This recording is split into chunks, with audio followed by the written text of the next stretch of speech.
Hai, Assalamualaikum warahmatullahi wabarakatuh dan selamat sejahtera. Saya Amira Ibra binti Azhar dari Sekolah Kebangsaan Tengku Mariam, Sekolah Berprestasi Tinggi Batu Pahat, Johor. Saya berumur 12 tahun dan merupakan seorang pengawas di Sekolah Kebangsaan Tengku Mariam. Kod sekolah saya ialah JBB Sifa 25. Hobi saya ialah membaca buku dan mendengar muzik. Cita-cita saya ialah untuk menjadi barista suatu hari nanti. Dalam bicara buku pada hari ini, saya akan berkongsi tentang sebuah novel yang bertajuk Hello My Tweet. Novel ini dikarang oleh Sharina Elisa dan diterbitkan pada Julai 2021. Novel ini juga diterbitkan oleh Bookyut dan dicetak oleh PS Print M Sendirian Berhad. Anda boleh mendapatkan novel ini dengan harga RM10 sahaja. Novel ini mempunyai 130 helai muka surat. Novel ini menceritakan tentang pasangan kembar yang tidak seiras. Bukan rupa mereka sahaja tidak sama, malahan sikap dan perwatakan mereka juga berbeza. Hana dan Risha ialah nama-nama watak utama dan juga nama bagi pasangan kembar tersebut. Farisha atau dikenali sebagai Risha ialah pelajar harapan sekolah. Dia seorang yang cerdik, aktif dalam bidang pelajaran mahupun sukan. Sikapnya yang kurang beradab dan kasar itu menjadi sedikit masalah terhadap guru-guru. Walaupun Risha berkelakuan kasar dan biadab terhadap orang lain, tetapi dia sangat berlembut terhadap kembarnya. Malah, dia meletakkan kembarnya di hadapan sebelum keinginannya.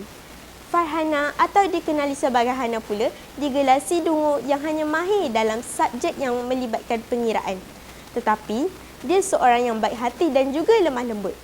Subjek matematik ibarat subjek yang paling mudah baginya. Kekurangannya yang tidak berapa mahir dalam subjek-subjek yang lain menyebabkan dia menjadi seorang pelajar di kelas terakhir sehingga dia dicemooh oleh rakan-rakan sekelas Risha yang tidak pernah tahu bahawa kedua-dua beradik itu adalah kembar. Risha sebagai kembarnya mahu menolong Hana yang tidak berapa mahir dalam mana-mana mata pelajaran yang lain. Risha mengajar Hana dengan bersungguh-sungguh dan tekun. Lama-kelamaan, Hana telah mahir dalam mata pelajaran yang diajar oleh Risha. Mata pelajaran yang diajar oleh Risha di sekolah mahupun di rumah. Hana juga mengambil kelas tambahan bersama guru-guru yang mengajar mata pelajaran di dalam kelasnya.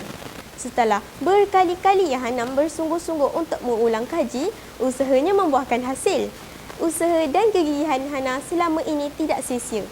Hana juga mendapatkan skor A di dalam mata pelajaran yang lain.